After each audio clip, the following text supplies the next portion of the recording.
इस बरसात में कौन कौन सी बीमारी ज्यादा फैली हुई है? देखिए, बरसात का जो सीजन होता है, बहुत ही ह्यूमिडिटी के साथ क्लाइमेट हमारा भरा हुआ रहता है and a lot of water logging is there.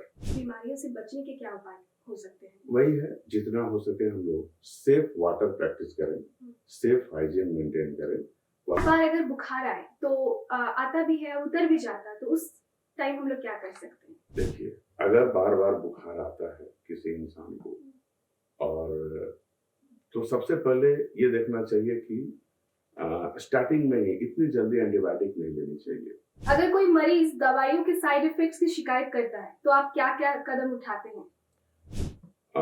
सबसे पहले वो दवाइयों की शिकायत के बहुत सारे ग्रेडिंग है, रिएक्शन के जो है, तो वो देखना होता है कि किस तरह का रिएक्शन है। एक होता है रिएक्शन जो सुपरफिशियल स्किन रिएक्शन। नमस्कार, मैं शुभमिता विश्वास, आईडीटीवी हेल्थ में आप सभी का स्वागत है। हमारे आज के मेहमान हैं डॉक्टर प्रमोद कुमार सिंह, जो एक जनरल फिजिशियन है, जो हर वर्ग के लोगों को स्वास्थ्य सेवा प्रदान करते हैं। इतना ही नहीं, ये डायबिटीज और कार्डियक पेशेंट का भी बखूबी इलाज करते हैं। आज के एपिसोड में वो हमें बताएंगे कि आम बीमारियों से जुड़े समस्याओं का ध्यान कैसे रखें। तो इस शो को आगे बढ़ाते हैं और आईडीटीवी हेल्थ का एपिसोड शुरू करते हैं। डॉक्टर प्रमोद, बहुत बहुत स्वागत है आपका हमारे शो में। सबसे पहले दर्शकों को आप अपने बारे में कुछ बताएं। मैं doctor PK Singh, full name is Pramod Kumar Singh. मैं एमबीबीएस की पढ़ाई 2000 बैच रिम्स, उस समय आरएमसीएच कहलाता था, तो उस समय मैंने अपनी एमबीबीएस की एडमिशन ली और एमबीबीएस कंप्लीट हुए 2006 में। और उसके बाद मैंने फिर डीसीएच भी किया, जो पेडियाट्रिक्स डिग्री है। उसके बाद फिर मैंने एमडी मेडिसिन किया और उसके बाद मैं फिर गंगा एमडी मेडिसिन रिम्स से ही हुआ। उसके बाद मैं गंगाराम हॉस्पिटल में अपना कुछ हायर स्टडीज के लिए गया, critical care department and cardiology and all. After that, I started practicing in Ranchi, and it has been almost 10 years of my practice in Ranchi. फिलहाल मैं Shri Jagannath hospital and research centre में consultant physician and non invasive cardiologist हूँ और अपना clinic है Galaxia mall, Ratu road, Ranchi. Doctor Pramod, दर्शकों के मन में आम बीमारियों को लेकर काफी सारे सवाल रहते हैं। मैं सारे सवालों को आपके समक्ष रखूंगी। मेरा पहला प्रश्न है, इस बरसात में कौन कौन सी बीमारी ज्यादा फैली हुई है? देखिए, बरसात का जो सीजन होता है, बहुत ही ह्यूमिडिटी के साथ क्लाइमेट हमारा भरा हुआ रहता है and a lot of water logging is there in everywhere in our climate and environment.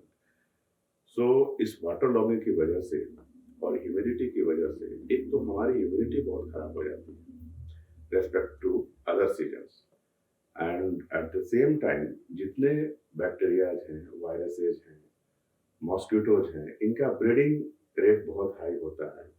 इसीलिए हमारे इन्वायरमेंट में इनका लोड जो बोलते हैं, इनका क्वांटिटी बहुत ज़्यादा हो जाता है और इसकी वजह से कुछ वाटर बॉर्न डिजीजेज होते हैं, कुछ मॉस्किटो बॉर्न डिजीजेज होते हैं, कुछ वायरल डिजीजेज होते हैं। ये 3 कैटेगरी में बहुत ज़्यादा हमारे समाज में बीमारियां फैलती हैं। वाटर बॉर्न डिजीजेज मतलब फीको ओरल रूट हमारे मेडिकल साइंस में कहा जाता है। फीको ओरल रूट मतलब किसी एनिमल से या स्टूल से वाटर कंटामिनेट हो गया, वो कंटामिनेटेड वाटर किसी तरीके से हमारे जैसे सप्लाई का पानी है या कहीं हम लोग सेफ वाटर का प्रैक्टिस नहीं कर रहे हैं पीने का, हाइजीनिक वाटर नहीं पी रहे हैं, बॉइल्ड वाटर नहीं पी रहे हैं, तो उस तरह से हम लोग को इन्फेक्शन होने का रिस्क रहता है। उस तरह के डिजीज आते हैं टाइफाइड, जो हम सभी लोग जानते हैं, टाइफाइड सबको पता है। तो ये टाइफाइड एक्चुअली इस सीजन में प्रोबेबिलिटी बहुत बढ़ जाती है। दूसरा है कॉलेरा, अब तो कम होता है, एक समय कॉलेरा का बहुत एपिडेमिक हुआ करता था, बट अभी भी होते हैं बिट्स एंड पीसेज में। और डायरिया, नॉर्मल डायरिया जो होता है, ये वाटर बॉडी। इसलिए 3 कैटेगरी में हम लोग सोचें तो रेस्पिरेटरी ट्रैक्ट इन्फेक्शन, सांस की नली में इन्फेक्शन, सांस की नली मतलब स्टार्टिंग फ्रॉम थ्रोट, गले से लेकर के respiratory tract, bronchi and lungs तक, ये सारे रेस्पिरेटरी ट्रैक्ट इन्फेक्शन कहलाएंगे। और बहुत ज़्यादा डिपेंडिंग अपॉन द सिवियरिटी, किसी को कम, किसी को ज़्यादा, किसी को अपर रेस्पिरेटरी ट्रैक्ट इन्फेक्शन होता है तो गले में होता है, गले में खिंच, बुखार, खांसी। अगर मिडिल रेस्पिरेटरी ट्रैक्ट में आए तो ब्रोंकाई वगैरह में हुआ तो उसमें भी खांसी बुखार होगा, अगर कहीं लंग्स इन्वॉल्व हो गया तो उसमें भी खांसी बुखार, बट सीवियरिटी अलग अलग होगी। तो ये सब है, तो ये सब बीमारियां हैं हम लोग को जो बारिश में देखने को मिलती है। तो जिन बीमारियों के बारे में आप बताएं कि जो बरसात के टाइम पे तेजी से फैलते हैं, उस बीमारियों से बचने के क्या उपाय हो सकते हैं? वही है, जितना हो सके हम लोग सेफ वाटर प्रैक्टिस करें, सेफ हाइजीन मेंटेन करें। वाटर को मतलब बॉइल्ड वाटर पीना चाहिए, बॉइल करके उसको अच्छे से सेफली उसको स्टोर करके उसको पिए। कोई भी सप्लाई का पानी अगर आता है या कहीं कुआं वगैरह से जो पानी लोग पीते हैं उसमें बहुत ज़्यादा प्रोबेबिलिटी है कि कॉन्टामिनेटेड वाटर मिलेगा। If there is no option at all other than well, आजकल तो सप्लाई का पानी म्यूनिसिपैलिटी के आता है या फिर अंडरग्राउंड वाटर है, जो भी पानी है उसको हम लोग अच्छे से बॉयल करके स्टोर करके पीना चाहिए। या फिर आजकल तो तरह तरह के आरओज वगैरह आ गए हैं, तो उनकी क्या एफिकेसी है, एक्यूरेसी है, वो देखते हुए अच्छी क्वालिटी के आरओ का पानी पिए हम लोग, है ना। एक तो ये हुआ। दूसरा, we should practice our washing hands before food, after restroom and all this. And जो मॉस्किटो जो फैलने के कारण है, जैसे उनका स्टार्टिंग फेज में जो लार्वा होते हैं उनको किल करने के लिए कुछ छिड़काव किया जाता है ना। एंड मॉस्किटो रेपेलेंट्स हम लोग को यूज करना चाहिए बहुत स्ट्रिक्टली, हो सके तो मॉस्किटो नेट यूज करना चाहिए, है ना। तो these are the things. And safe food practice important है। फ्रेशली प्रिपेयर्ड फूड्स चाहिए, फ्रेश वेजिटेबल्स चाहिए, should not be stored foods and all. यही हम लोग कर सकते हैं, है ना। And as soon as you feel the symptom, you feel the severity of the symptom. The symptom is not get like fever, cough, malaria and all. If it is not getting better within a day or few days, then you must consult your doctor as soon as possible. बढ़ते हैं अगले प्रश्न की ओर। बार बार अगर बुखार आए तो आता भी है, उतर भी जाता है, तो उस टाइम हम लोग क्या कर सकते हैं? देखिए, अगर बार बार बुखार आता है किसी इंसान को, और तो सबसे पहले ये देखना चाहिए कि स्टार्टिंग में ही इतनी जल्दी एंटीबायोटिक नहीं लेनी चाहिए। वो देखना है कि आप वीकनेस अगर फील कर रहे हैं, अब स्टार्टिंग में सबसे पहले जो एंटीबायोटिक जिसको पैरासीटामोल वगैरह बोलते हैं, हमेशा paracetamol is the first to start. वैसे अगर 1 से 2 दिन में नहीं ठीक हो रहा है तो ब्लड टेस्ट कराना चाहिए, डॉक्टर से कंसल्ट करना चाहिए, है ना। अगर ये बुखार कहीं 1-1.5 महीना 2 महीना तो हो गया तो उसमें जरूर डॉक्टर से मिलना चाहिए। Get yourself tested regarding blood test and X ray and all. So अगर वायरल फीवर है तो it may take few days or week. If it is persisting more than week or 10 days, then you must consult your doctor. But in any case, if your patient is having, अगर किसी को बुखार आता है तो पहले तो doctor से मिल लेना चाहिए। अगर पैरासीटामोल या कुछ भी खाने से बार बार आ रहा है, नहीं ठीक हो रहा है, लेकिन वायरल फीवर जो होते हैं वो कभी 2-4 दिन में या फिर 1 हफ्ते में खुद से ठीक हो जाते हैं। लेकिन जब बुखार आता है उसमें अपनी न्यूट्रिशन अच्छी होनी चाहिए। होता क्या है कि भूख में कमी आ जाती है लोगों को जब बुखार आता है, तो उसमें लिक्विड डाइट, सूप्स वगैरह जो सॉल्टेड और ORS पीते रहना चाहिए ताकि शरीर में पानी की कमी ना हो। क्योंकि बुखार आना शरीर में अपने आप में it's a state of severe dehydration, क्योंकि इवेपोरेटिव लॉस बॉडी से बहुत ज्यादा होता है पानी का, और एपेटाइट भी कम हो जाता है, भूख भी कम लगता है। तो प्रॉपर फूड और लिक्विड फूड और whatever food you can take, ये लेते रहना चाहिए। अगर भूख में कमी आए, खाना नहीं खा पा रहे हैं, जरूर डॉक्टर से मिल करके आगे का इलाज करना चाहिए। तो ये सब जो भी होता है इसका उपाय है कि अगर आप बार बार कर रहे हैं, बार बार बुखार आ रहा है, आप क्योर नहीं कर पा रहे, the ultimate option is you have to go to the doctor. Go to the doctor. Yes. Because the doctor will have to see the cause, the exact origin of the fever. It's very important. Maybe most of the time in rainy season it is viral fever like dengue and chikungunya. In that case, if it is not getting better and patient को भूख में कमी आ गई, पानी भी नहीं P पा रहा है, जरूर डॉक्टर को आ जाना चाहिए। बुखार ठीक होगा, उसको समय हो सकता है वायरल फीवर है 2-5 दिन में ठीक हो जाए, लेकिन इतने दिन के दौरान अगर खाना पीना में बहुत कमी आ जाए, वॉमिटिंग स्टार्ट हो जाए, तो there is no option, doctor के पास जाना चाहिए। बढ़ते अगले प्रश्न की ओर। अगर कोई मरीज दवाइयों के साइड इफेक्ट्स की शिकायत करता है तो आप क्या-क्या कदम उठाते हैं? सबसे पहले वो दवाइयों की शिकायत के बहुत सारे ग्रेडिंग है, रिएक्शन के जो है, तो वो देखना होता है कि किस तरह का रिएक्शन है। एक होता है रिएक्शन जो सुपरफिशियल स्किन रिएक्शन, इचिंग होने स्टार्ट हो गया या फिर वो पैचेज निकलना स्टार्ट हो गया, तो और पेशेंट को सांस लेने में कोई तकलीफ नहीं है। एक रिएक्शन का होता है कि एनाफाइलेक्टिक रिएक्शन बोलते हैं, उसमें अचानक चोकिंग स्टार्ट हो जाता है, लैरिंजियल एडिमा स्टार्ट हो जाता है, दिस इज कॉल्ड लैरिंक्स ना।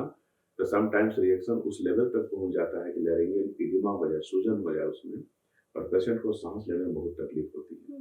इसकी इलाज अलग है। एक रिएक्शन होता है कि पूरे बॉडी में बर्न जैसा वो अपीयरेंस आएगा, that is called Steven-Johnson syndrome. That is the, and so the out of these three categories, जो 2 और 3 में बताया कि एक लैरिंजियल एडिमा, लैरिंग्स में सूजन, और स्टीवन जॉनसन सिंड्रोम बोलते हैं, जो सीवियर ड्रग रिएक्शन होता है, पूरे बॉडी में बर्न जैसा हो जाएगा। ये 2 कैटेगरी जो होते हैं, लैरिंजियल एडिमा और स्टीवन जॉनसन, ये बहुत सीवियर फॉर्म होते हैं। लैरिंजियल एडिमा को बहुत जल्दी, जितना जल्दी हो सके उसको ट्रीट करने की जरूरत है, within span of few hours, वो भी मैं ज्यादा बोल दिया, otherwise the patient can die, because the laryngeal oedema इतना बढ़ जाएगा कि वो चोक कर देगा पूरे रेस्पिरेटरी ट्रैक्ट को, और उसको फिर it can lead to death, that is called anaphylactic reaction. तो उसमें क्या होता है कि एज सून है, जितना जल्दी हो सके उनको कुछ इमरजेंसी दवा देने की जरूरत पड़ती है, उसमें कुछ कॉर्टिकोस्टेरॉइड्स हैं और एड्रेनलिन हम लोग देते हैं, है ना, ये 2 दवा, और इमीडिएट ऑक्सीजन, मतलब टिपिकल इमरजेंसी केस हो जाता है ये, और आईसीयू में प्रॉपर इमीडिएट और फास्ट केयर की जरूरत पड़ती है। तो मेरा 5वां सवाल डॉक्टर प्रमोद से है कि हाइपरटेंशन क्या होता है और इससे बचने के क्या उपाय हैं? Hypertension, actually it is in simple terms it's called high blood pressure. High blood pressure किस वजह से है, किस एज में हो रहा है, ये बहुत इंपॉर्टेंट है जानना। अगर 50 इयर्स के बाद हो रहा है, most probably it is acquired, but genetic predisposition is also there, मतलब हेरिडिटरी होता है। अगर द 2 मोस्ट इंपॉर्टेंट और 3 मोस्ट इंपॉर्टेंट हेरिडिटरी डिजीजेज जो है, उनमें से एक ब्लड प्रेशर है, एक शुगर है, और एक blood pressure, sugar and family history. तो एक तो कारण होता है कि फैमिली हिस्ट्री है। ब्लड प्रेशर पहले बोलते किसको है, हाई ब्लड प्रेशर, है ना।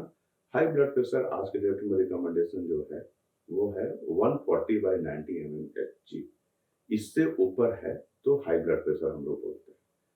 पहले 120/80 बोलते हैं, बट JNC8 का ये लेटेस्ट रिकमेंडेशन है कि 140/90 तक हम लोग को ट्रीट नहीं करना है, बस अलर्ट कर देना है कि अवॉइड करो एक्स्ट्रा सॉल्ट खाना, स्मोकिंग अवॉइड करना है, अल्कोहल अवॉइड करना है। स्ट्रेस फैक्टर सबसे इंपॉर्टेंट, एक्वायर्ड जो फैक्टर्स हैं ब्लड प्रेशर के पीछे, उसमें सबसे इंपॉर्टेंट है स्ट्रेस फैक्टर। अगर कोई इंसान बहुत ज्यादा मेंटल स्ट्रेस में रहता है तो ब्लड प्रेशर बढ़ने की रिस्क बहुत ज्यादा हो जाती है। सेकेंड मोस्ट एक्वायर्ड फैक्टर, जो एक्वायर्ड मीन्स जो जन्म के बाद, जो विरासत में नहीं मिला, जो हेरिडिटरी नहीं है, उनको भी ब्लड प्रेशर हो सकता है, बशर्ते कि बहुत ज्यादा मेंटल स्ट्रेस में रहते हैं, स्लीपलेसनेस है, उनको नींद की कमी है।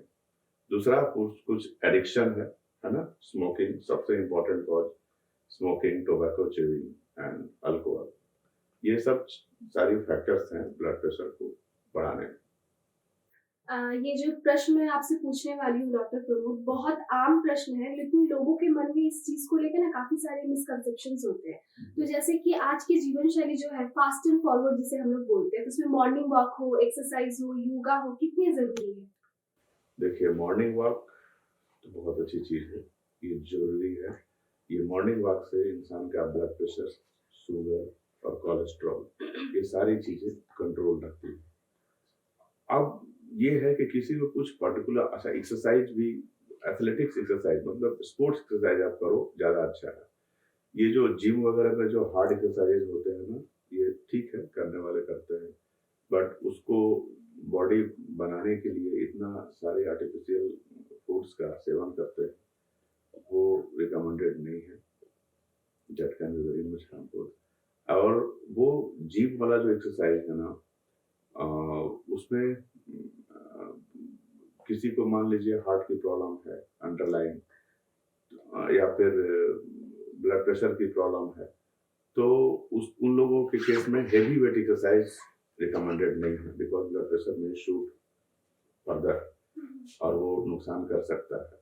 ब्रेन हेमरेज हो सकती है, हार्ट अटैक हो सकती है। आजकल हम लोग देखते हैं जिम में करते करते कितना कुछ हो जाता है। हाँ, तो आप पहले वॉक करके देखें कि कहीं कुछ पेन तो नहीं फील हो रहा है, चेस्ट में डिस्कम्फर्ट तो नहीं फील हो रहा है,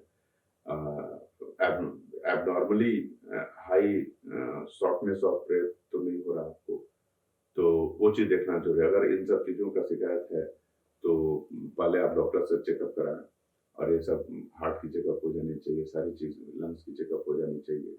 देन ग्रेजुअली थोड़ा टफ एक्सरसाइज कर सकता है। Otherwise it is always better, it is always advise to walk, morning walk, brisk morning walk and light exercises. अगला जो प्रश्न है मेरा कि सामान्य गैस्ट्रिक पेन हो या चेस्ट पेन में क्या अंतर होता है? गैस्ट्रिक पेन और चेस्ट पेन बहुत बार सिमुलेट करते हैं, एक जैसा लगते हैं, लेकिन कुछ अंतर तो है। गैस्ट्रिक पेन है कि वो कुछ स्पाइसी खाना खा लें, उस समय अगर होता है, और लाइट खाना खाने से नहीं होता है, तो mostly it is gastric pain. Acidity का जो पेन होगा वो वॉक करने पे या थोड़ा तेजी से चलने पे वो एग्जैसर्बेट नहीं होगा, वो बढ़ेगा नहीं। लेकिन कार्डियक जो पेन होगा वो चलने के बाद वो एग्जैसर्बेट होगा, एग्जैगरेट होगा वो पेन। ये एक इम्पॉर्टेंट फीचर है ये, कि गैस्ट्रिक पेन जो होगा वो चलने फिरने पर बढ़ेगा नहीं, और कार्डियक पेन जो होगा वो अगर थोड़ा भी एक्सरसाइज करते हैं या फिर तेजी से चलते हैं या सीढ़ी वगैरह चढ़ते हैं, उस समय कार्डियक पेन बढ़ेगा। दूसरा चीज, gastric pain is always burning और pricking type of pain, but this cardiac pain is always the patient is having the sense of heaviness लगता है, कुछ भारीपन जैसा फील होता है, and the patient जो है ना वो अपने आप यहाँ हाथ रखेंगे like that is called Levine sign in our medical science, and so these are the two important differentiation, कि एक तो heaviness टाइप का पेन होगा, एक बर्निंग या प्रिकिंग टाइप ऑफ पेन होगा। ऑफ कोर्स कार्डियक पेन भी बहुत बार खाना खाने के बाद हो सकता है, उसको हम लोग ये है एंजाइना इक्विवेलेंट बोलते हैं, तो हो सकता है, but in any case whenever there is persistent severe pain, patient को जरूर डॉक्टर के पास जाकर के चेकअप करा लेना चाहिए। आप लैब टेस्ट में कितना भरोसा करते हैं? लैब टेस्ट ये डिपेंड करता है कि सही से उसका कैलिब्रेशन हो रहा है कि आजकल तो ऑटो एनालाइजर काफ़ी सारे आ गए हैं, ऑटो एनालाइजर जरूर है, आजकल रिपोर्ट्स तो उसी से निकलते हैं, लेकिन वो डॉक्टर्स ड्रिवन है कि नहीं। कुछ टेस्ट जो है actually time to time vary कर, जैसे शुगर हुआ, सुबह में कुछ और होगा, दोपहर में कुछ और होगा, रात में कुछ और होगा, सोने समय कुछ और होगा, एंगर, फ्रस्ट्रेशन, उन सब सिचुएशन में किसी भी मेंटल स्ट्रेस में कुछ और होगा, likewise blood pressure and all सब चीज। ये अगर सिग्निफिकेंट वेरिएशन है तब तो भाई मैनुअली जरूर डॉक्टर से चेक करके देखना चाहिए, बट माइनर वेरिएशन चलता है, क्योंकि एक्चुअली बहुत सारे जो ये हैं लैब पैरामीटर्स, लैब जो रिपोर्ट्स हैं, जैसे ब्लड शुगर है चाहे कुछ भी, वो टाइम टू टाइम वेरी भी करते हैं, तो लोगों को दिमाग में लगता है कि भाई वहाँ कुछ ये जांच कराया था तो ये ऐसे आया, इस लैब में कुछ ऐसे आया, तो पता चला कि अब एक समय में आप कराएंगे तब ना, आप एक लैब में सुबह जाकर सैंपल दे रहे हैं, एक लैब में शाम को जाकर दे रहे हैं, तो यहाँ भी वेरिएशन का एक कारण आता है, बिकॉज कुछ चीजें हैं जो एक्चुअली में विथ टाइम वेरी करते हैं, एक्चुअली में वो चेंज करते हैं बॉडी के अंदर, बट वो जो लैब होना चाहिए वो प्रॉपर पैथोलॉजिस्ट ड्रिवन होना चाहिए, और उसको कैलिब्रेशन इंपॉर्टेंट है। मेरा अगला प्रश्न है, काफी लोगों के मन में भी इस चीज को लेके सवाल रहते हैं कि जैसे कोविड-19 का इतना जो गया, ये जो पीरियड था हम लोगों का, उसी पे बेसिक क्वेश्चन है कि आप कोविड-19 जो महामारी है उसके बाद रोगियों का देखभाल में जो चेंजेस रहते हैं, क्या बदलाव महसूस करते हैं आप? कोविड-19 एक्चुअली बहुत बड़ी महामारी हमारे सामने हुई, हम लोगों ने देखा। उसमें एक चीज़ तो है कि पैनिक फैक्टर बहुत ज़्यादा था। उसकी वजह से हॉस्पिटल बर्डन बहुत ज़्यादा हो गया। उसमें हम लोग ये नहीं कर पाए कि फ़िल्टर करके इलाज करें, वो ज़्यादा सीरियस सब कुछ अटेंड करना था। उसके चक्कर में कुछ सीरियस पेशेंट थे, उनका इलाज थोड़ा कॉम्प्रोमाइज़ होने का रिस्क रहता था, बट हम लोगों ने काफ़ी कोशिश की कि ट्रायज बोलते हैं, it is sorting out of cases on the basis of severity, वैसे करके हम लोग किए। और कोविड-19 आने से लंग्स पे बहुत ज़्यादा असर रहता था, लंग्स काफ़ी डैमेज हो जाते थे एंड बहुत सारे एंटीवायरल वो जो रेमडेसिविर चला, वो तो वर्क किया, बहुत जान बचाया रेमडेसिविर ने, लेकिन सूनर और लेटर कभी ना कभी किसी पॉइंट ऑफ टाइम पे स्टेरॉइड भी देना पड़ा पेशेंट को। उसकी वजह से हम लोग देखे कि बाद में फंगल इन्फेक्शन के प्रकोप बहुत बढ़ गए, because steroid in short time it helped a lot, but at the same time ये थोड़ी इम्यूनिटी कॉम्प्रोमाइज तो करता ही है। उसके चलते प्लस लंग बहुत खराब हो जाता था सीवियर केसेज में, और कुछ के लंग तो रिकवर कर गए, एक्सरसाइज वगैरह किए अच्छे से इम्यूनिटी वाले सब प्रिकॉशंस लेकर के, लेकिन बहुतों के लंग्स अब तक खराब पड़े हैं। लंग्स का जो ऑक्सीजन एक्सचेंज कैपेसिटी है वो काफ़ी कम हो गया है, फाइब्रोसिस जिसको बोलते हैं, और उसकी वजह से फिर पल्मोनरी आर्टरी हाइपरटेंशन एक चीज़ होता है। लंग्स की वजह से हार्ट के एक दाहिनी वाली नली में प्रेशर बढ़ जाता है, तो हमेशा वो सांस में तकलीफ होता रहता है। तो ये चीज़ तो है। तो ये है कि उसके बाद इम्यूनिटी भी आई लोगों में बहुत हद तक, बट एक्चुअली जो जो वायरस है ना, नॉर्मल वायरस हर साल ये चेंज करते रहते हैं, म्यूटेट करते रहते हैं, म्यूटेशन बोलते हैं उनको, बट पार्शियल इम्यूनिटी सब में आ गई है। लेकिन उसकी वजह से जो परमानेंट डैमेज जिसको हो चुका वो लंग्स में, वो आज तक रिकवर नहीं कर पाए हैं, और उसकी वजह से थोड़ा सा जब भी कोई एक सिस्टम खराब होता है बॉडी में, खासकर लंग्स अगर खराब होता है तो उसका एक प्रेशर हार्ट पे पड़ता है। इसलिए भी आजकल देखा जा रहा है कि हार्ट अटैक वगैरह भी थोड़ा बढ़ गया है लोगों में। जी, हमारे व्यूअर्स को आप क्या टिप्स देना चाहेंगे?